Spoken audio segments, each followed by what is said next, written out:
In 1922, British archaeologist Herbert Weld-Blundell and his team were excavating the ancient site of Larsa in what is now southern Iraq. Working through layers of compressed clay and debris, they discovered a four-sided object barely 8 inches in height. Its surfaces were densely inscribed with cuneiform characters pressed into the baked clay thousands of years earlier. The artifact appeared unremarkable at first, small enough to hold in one hand, unadorned, practical in design. What the inscriptions revealed, however, would force historians to reconsider the entire timeline of Mesopotamian civilization. This object is known today as the Weld-Blundell Prism. It contains the most intact version of what scholars call the Sumerian King List, an administrative record documenting every ruler who held authority in ancient Mesopotamia, extending back to an era the Sumerians described as existing before the waters came. The text opens with a phrase that feels mythological rather than bureaucratic. When kingship was lowered from heaven, kingship was in Eridu. The first ruler mentioned is Alulim. The prism claims his reign lasted 28,800 years. The king who followed him governed for 36,000 years. Across the initial 5 cities documented, 8 rulers collectively held power for 241,200 years. That figure represents nearly 250,000 years, governed by fewer than a dozen individuals. To place this in context, 250,000 years ago, anatomically modern humans had barely emerged as a distinct species. Our ancestors were crafting primitive stone tools, not maintaining complex administrative archives in structured urban centers. Contemporary archaeology treats these numbers as symbolic exaggeration or mythological embellishment designed to elevate the status of ancient rulers. Yet a critical problem emerges when examining the document's structure. As the list progresses, chronologically, these impossible reign lengths begin contracting. They descend from 30,000 years to 1,200, then eventually stabilize at 30 or 40 years, durations consistent with known human biology. More troubling still, this same document that opens with legendary figures eventually transitions to naming rulers whose historical existence has been confirmed through independent archaeological evidence. Their palaces have been excavated. Their royal seals have been recovered. Their inscriptions have been translated and verified. This creates an unavoidable question. At what point does mythology transition into documented history? Did Sumerian scribes simply begin recording factual information partway through their chronicle? Or does the entire document operate according to a framework we haven't yet decoded? The visuals accompanying this exploration serve to illustrate key points, but they're not essential to following the narrative. Whether you're listening while falling asleep, working on other tasks, or simply investigating the mysteries of the ancient world, settle in comfortably. Before continuing, consider subscribing to Mystic Gateways. Each week we examine documented archaeological enigmas and historical anomalies that challenge conventional understanding. Let's return now to ancient Mesopotamia, where a clay record is forcing us to question when complex civilization actually emerged. Understanding why Sumerian scribes documented such extreme temporal measurements requires examining the 8 figures who defined what ancient texts call the Antediluvian period, the epoch preceding the catastrophic flood. The Chronicle begins in Eridu with a king named Alulim, assigned a reign of 28,800 years. His successor, Alalgar, governed for 36,000 years. When administrative authority transferred to Bad Tibira, the pattern of extreme longevity continued unbroken. Enmenluana is credited with 43,200 years, and Mengalana with 28,800. A figure identified as the shepherd Dumuzid held power for 36,000 years. These individuals, combined with 3 additional rulers in the settlements of Larak, Sipar, and Shurupak, comprise a sequence totaling approximately 241,200 years of governance. From a modern historical perspective, this time frame encompasses nearly the entire span of Homo sapiens as a distinct species.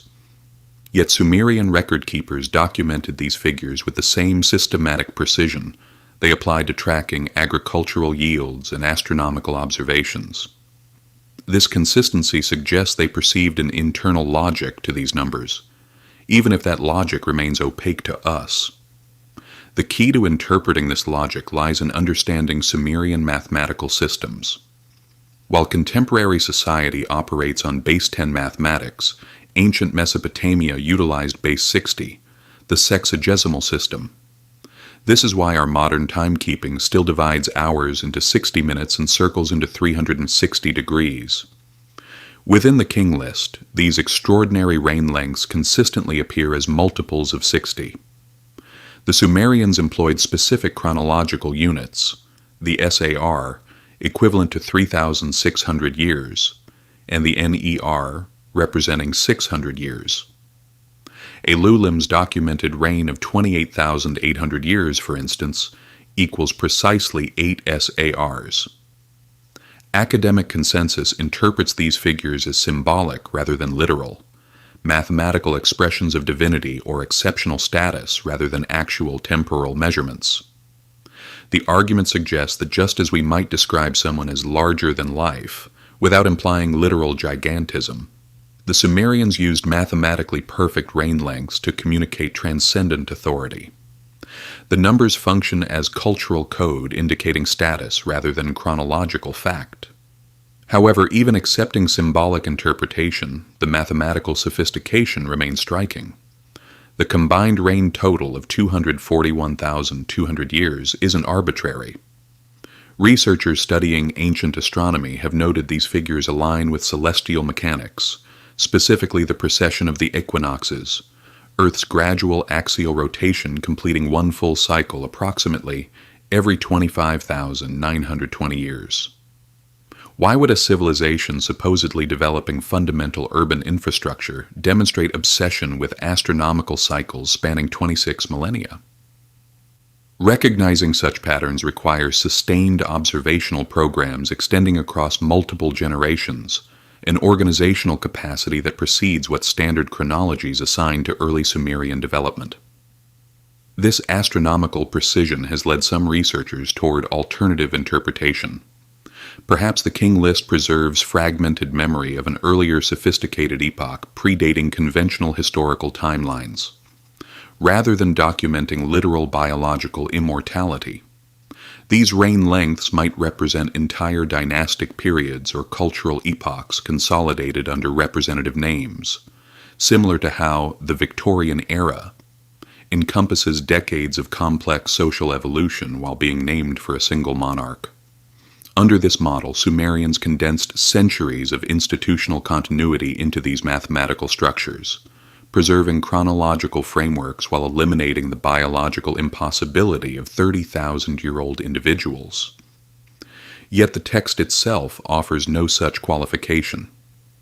Sumerian scribes presented these figures as factual data alongside mundane administrative details concerning irrigation projects and tax assessment. They described their earliest rulers as descended from heaven, terminology that might indicate divine origin, exceptional wisdom, or perhaps authority operating according to different principles than ordinary human governance. Whether interpreted as legendary founders or representatives of a lost advanced period, these names were preserved with extraordinary care, suggesting they held profound significance for Sumerian cultural identity. The transition concluding this antediluvian sequence represents the document's most dramatic structural shift. Following the 8th king, the Chronicle doesn't gradually fade into subsequent dynasties. Instead, it encounters an absolute barrier, a catastrophic event described as completely resetting Sumerian civilization, a deluge that erased the world that came before. The separation between the era of extraordinary longevity and recognizable human history isn't presented as gradual evolution. In Sumerian records, it manifests as abrupt rupture. The Weld-Blundell Prism maintains systematic documentation of rulers, cities, and chronological data until reaching a definitive stopping point. The subsequent inscription is remarkably concise. Then the flood swept over. This brief statement marks a fundamental division, separating an age of legendary duration from a subsequent period of biological fragility. For decades, academic interpretation dismissed this deluge as theological construct, a narrative device explaining the discontinuity between mythological origins and verifiable history. However, archaeological investigation in 1929 challenged this dismissal. Archaeologist Leonard Woolley was conducting excavations at the Royal Cemetery of Ur when he extended his trenches deeper than the earliest known burial layers. His team encountered an 8-foot-thick deposit of sterile, water-deposited silt containing no cultural material whatsoever, no pottery fragments, no organic remains, no evidence of human activity. The implications were significant. Accumulating sediment of that depth and purity required the entire valley to remain submerged beneath substantial water volume for an extended duration. Woolley observed that architectural and material culture below this sediment layer differed fundamentally from the civilization that eventually re-established itself above. Subsequent investigations identified comparable sterile silt deposits at additional major Sumerian centers, including Shuruppak and Kish. These layers frequently appear directly above archaeological contexts dated to the Jemdet Nasr period, approximately 2900 BC. The King List, it appears, wasn't recording mythology. It was preserving memory of geological events physically documented in stratigraphic evidence. Contemporary scientific understanding suggests this wasn't necessarily a singular planetary catastrophe, but rather a sequence of devastating regional inundations. Mesopotamian civilization developed in territories defined by the Tigris and Euphrates river systems, waterways characterized by extreme unpredictability.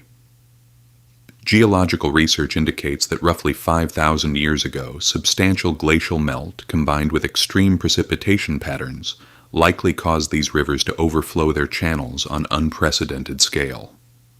For populations inhabiting low-lying river valleys, flooding extending to the visible horizon functions as effective extinction event regardless of actual global extent. This Mesopotamian flood narrative exists within a broader pattern of similar traditions. The account shares structural elements with the Epic of Gilgamesh and the Genesis narrative. The Sumerian version features a hero named Ziusudra. Later Babylonian texts identify him as Utnapishtim. Hebrew tradition calls him Noah.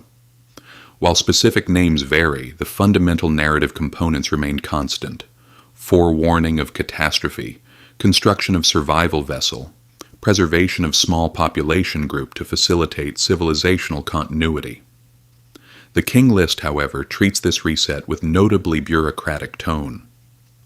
Rather than focusing on individual heroism, it emphasizes political consequences, explicitly noting that following water recession, kingship descended from heaven a second time. This is where the chronological mathematics become particularly problematic for conventional historical models. Prior to the flood, average documented reign length exceeds 30,000 years. In the immediate aftermath, these figures collapse dramatically. Jushur, identified as the first post-deluge ruler, is assigned 1,200 years. His successor governed for 960 years.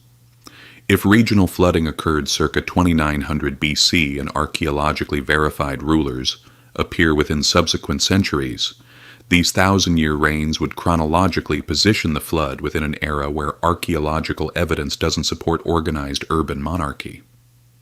This raises interpretive questions.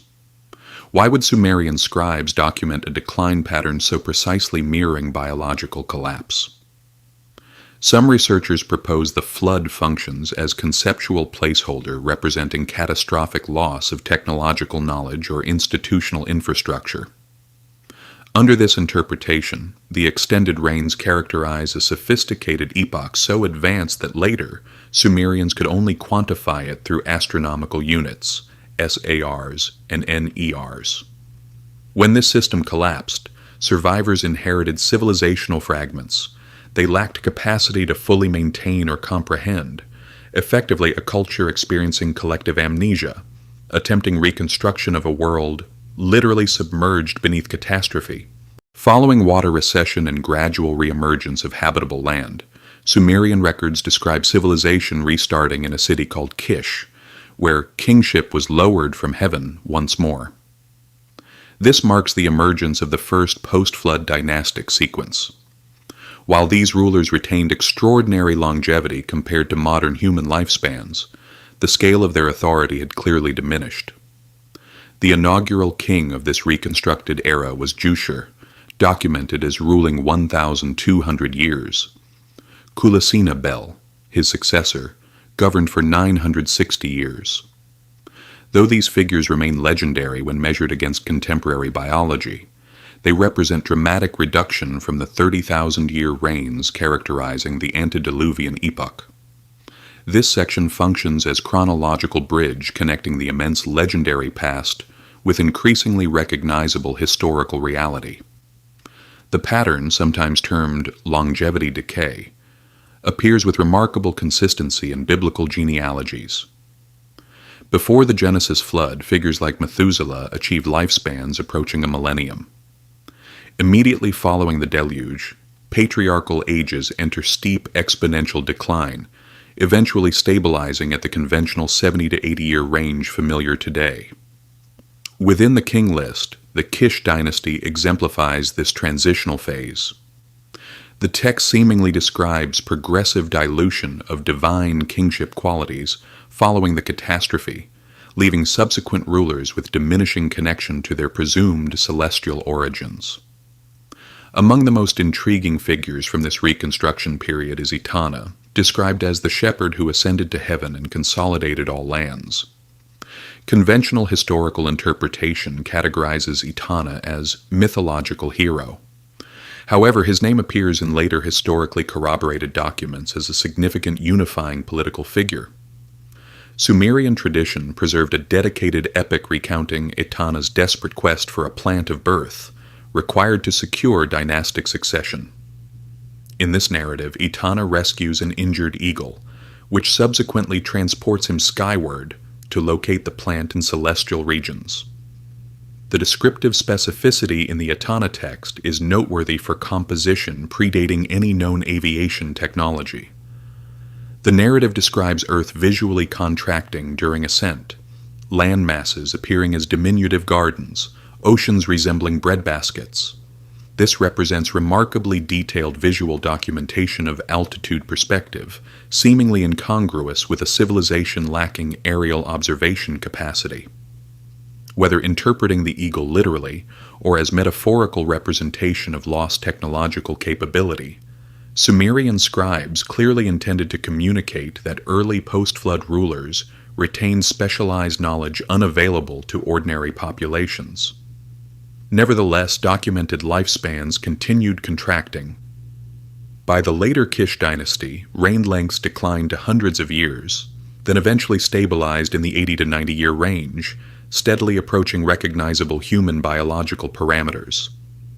This creates methodological tension between the King List and archaeological evidence.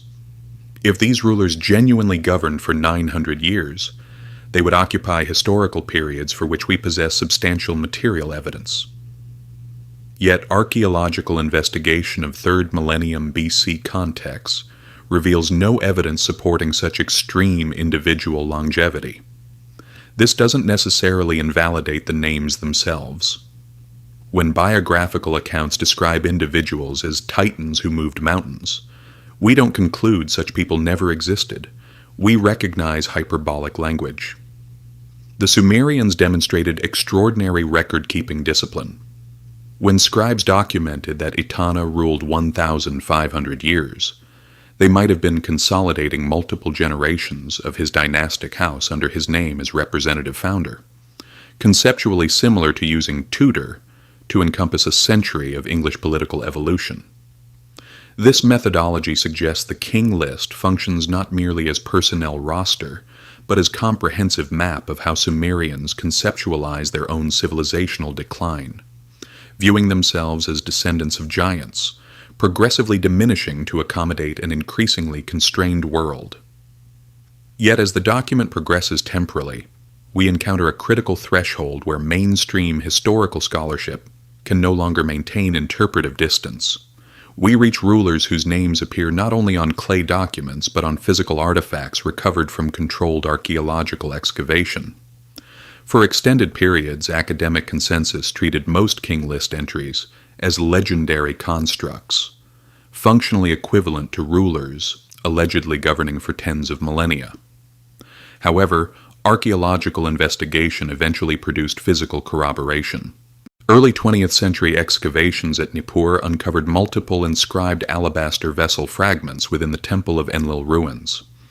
These objects bore a straightforward, yet historically significant inscription: Enmebarajesi, King of Kish. This discovery fundamentally altered interpretive parameters. Enmebarajesi, dated to approximately 2700 BC, became the first King List figure whose historical existence receives confirmation through contemporaneous physical evidence. He transcends literary character to become verifiable individual who commissioned religious offerings and commanded military forces. Yet this verification generates profound interpretive paradox. While material evidence confirms his existence, the King List assigns him a reign duration of exactly 900 years. If we accept the alabaster inscription as proof of his historical reality, how do we reconcile the temporally impossible reign length documented on the same artifact that eventually lists him? This suggests Sumerian scribes weren't fabricating names arbitrarily. They were applying fundamentally different principles to temporal measurement and power quantification than modern frameworks assume. The existence of this inscribed vessel creates methodological dilemma for conventional archaeology. Accepting it as proof of Enmebarajesi's historical existence requires confronting the fact that his 900-year reign appears within the same documentary tradition as his verified military accomplishments.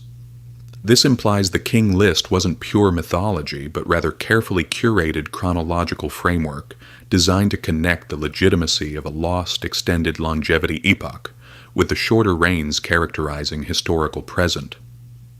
Examining period descriptions reveals how Sumerians utilized these names as cultural identity anchors. From their perspective, kingship wasn't merely political office. It represented transferable divine substance moving sequentially between cities. By assigning Enmebarajesi a 900-year reign, scribes potentially consolidated multiple generations of his family's governance into a singular representative identity, comparable to using Victorian to encompass decades of complex socio-political evolution through the name of a founding monarch. Enmebarajesi's significance extends beyond temple inscriptions. He features prominently in Mesopotamian epic tradition, frequently appearing as principal antagonist to the civilization's most renowned ruler. The King List identifies Enmebarajesi as father of Aga, who famously besieged Uruk. This military action brought him into direct confrontation with a king whose name has become synonymous with humanity's eternal quest for immortality: Gilgamesh.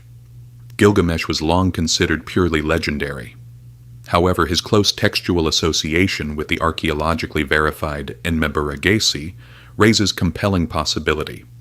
If material evidence confirms the reality of a king documented as ruling 900 years, what implications does this hold for his documented contemporaries? The King List records Gilgamesh as Uruk's fifth ruler, crediting him with a 126-year reign. While representing substantial reduction from previous millennium-spanning reigns, this duration still occupies biological territory, challenging modern physiological understanding. What renders this section particularly significant is its intersection with multiple independent documentary traditions. We possess the King List, providing chronological structure. We have literary tradition, the Epic of Gilgamesh, portraying him as semi-divine figure pursuing eternal life. And we have physical archaeological evidence. At Warka, in contemporary Iraq, researchers have systematically documented Uruk's extensive defensive perimeter.